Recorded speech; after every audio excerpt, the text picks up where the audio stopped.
Kelmės krašto muziejus švenčia savo veiklos 20-ąjį jubiliejų. Ta proga lapkričio 26-ąją pristatyta fotografijų paroda Kelmės krašto muziejui 20.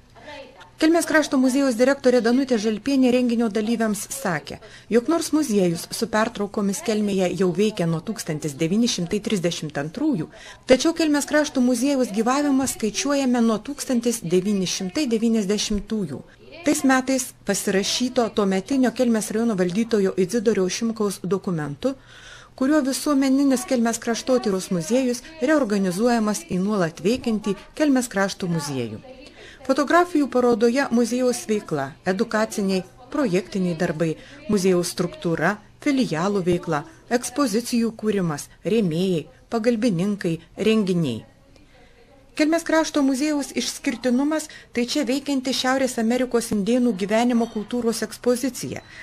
Atsiradusi Kelmėje gyvenusio ir išvertusio į lietuvių kalbą Karlo Majaus kūrybą mokytojo Jono Vadeikio dėka. Ši ekspozicija ir kartu su ją programa vaikams sutraukia daugybę lankytojų iš visos Lietuvos. Kelmės krašto muziejus apjungia Kražių, Užvenčio, Povilo Višinskio, Ušnėnuose, Šaukėnų, Žalpių muziejus. Sveikindamas Kelmės krašto muziejaus darbuotojus su jubiliejumi, Kelmės rajono meras Kostas Arvasevičius sakė, jūs dirbate tą darbą, kurį mylite, džiaugiatės juo ir todėl galite parodyti šio darbo vaisius. Mes tikime, kad gražios tradicijos, kurios užgimė čia šioje istorinėje vietoje, visa pradėta muziejaus veikla turės tęstinumą. Tad linkiu jums vykdyti ne tik edukacinę, bet ir mokslo tiriamąją veiklą. Už kūrybingą muziejaus veiklą, vykdant kultūrinės edukacinės programas, gerą darbą kaupiant ir saugant krašto istorijos ir kultūros vertybės ir pristatant jas visuomeniai, muziejaus jubiliejaus proga padėkos raštą meras įteikė muziejaus direktoriai Danutei Žalpienei. Šio jubiliejaus proga netrūko nuoširdžių sveikinimo žodžių, gėlių dovanų bei padėkų. Iš draugų, bičiulių, kolegų, rėmėjų. Kelmės kultūros ir sporto skyriaus vedėjas Algis Krutkevičius, dėkodamas Kelmės krašto muziejaus darbuotojams už kruopštų ir atsakingai dirbamą darbą, padėkos raštus įteikė Kelmės krašto muziejaus veteranams Jurgiui Urbanui ir Jonui Krinciui.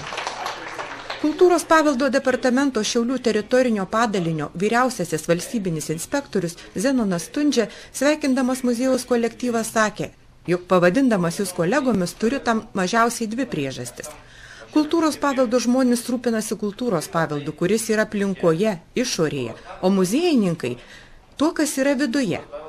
Tad mes esame kaip ir kolegos besirūpindami kultūros paveldu. Tačiau jūsų savo veiklai išsiveržėte į išorę, į aplinką. Ir jūsų entuzijazmo, užsispyrimo dėka Kelmės krašto dvaras tiesiog šviečia, traukia lankytojus. Jubiliejaus proga visiems susirinkusiems meninę programą Tėvynei skiriu turtus, darbus ir gyvenimą parodė aktorė Virginija Kochanskytė, solistė Giedrė Zeicaitė ir pianistė Vaiva Purlytė.